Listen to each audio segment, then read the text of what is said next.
Saying a teenager is independent, that really is not a surprising headline. But when you say 16-year-old Cassidy Hooper is independent, well, that's something noteworthy. She's one of the few kids in America born with no eyes and no nose. We first met when Cassidy was 11 years old. Best way I can think to describe her really is fearless. She will do and try anything. Play baseball, she'll run a live radio show, she'll even drive go-karts and navigate through a blind road rally. 5 years after our first meeting, we're getting a major update on Cassidy's life and the secret to her joy. You hear Cassidy Hooper before you see her. She clicks the sidewalk with rhythm. Cassidy lives in Charlotte but attends the Governor Moorhead School for the Blind in Raleigh. Coming down. And stays there during the week. My side is the one by the window. Cassidy, can you tell, is always happy.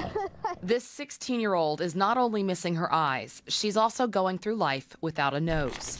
As unbelievable as it sounds, she doesn't let either of those things stop her. She's curious about everything and loves to learn. I am a technology guru with my computer teacher, Miss Snyder, says. Today, it's not computer class. Okay, buenos tardes, clase. Buenos tardes, señor. Rather, Spanish too. ¿De dónde eres? She reads the foreign language in Braille, and she does it smiling. Want another example of her unbridled joy? Check out Cassidy happily boarding a bus with fellow classmates. They went to sing for a jam-packed homeless shelter.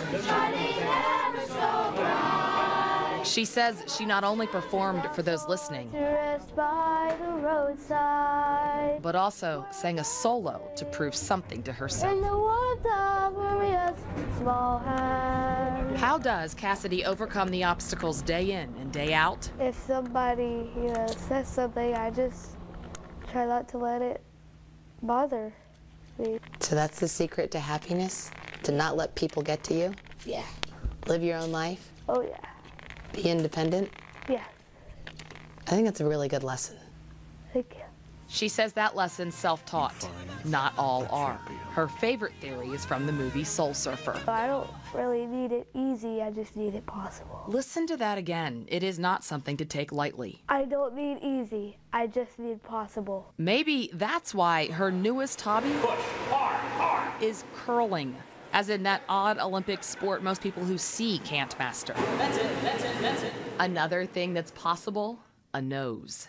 Cassidy's multi-year process to have one surgically built onto her face is near the end. They're gonna do skin flaps from here to there. Skin grafts, facial reconstruction, fixing sinus cavities. We've been with her through some of the early procedures. When do you think you'll have the whole thing done? By the end of the school year. There's only about 3 or 4 more left, and they're all gonna be within a 2 to 3 week period. She's just plain awesome. And though she can't see the world in front of her, there's no way this world will ever ignore her. Maybe you noticed Cassidy now has her braces off. That was one step she had to go through before moving on with these surgeries. Also, her dad tells us she is in the process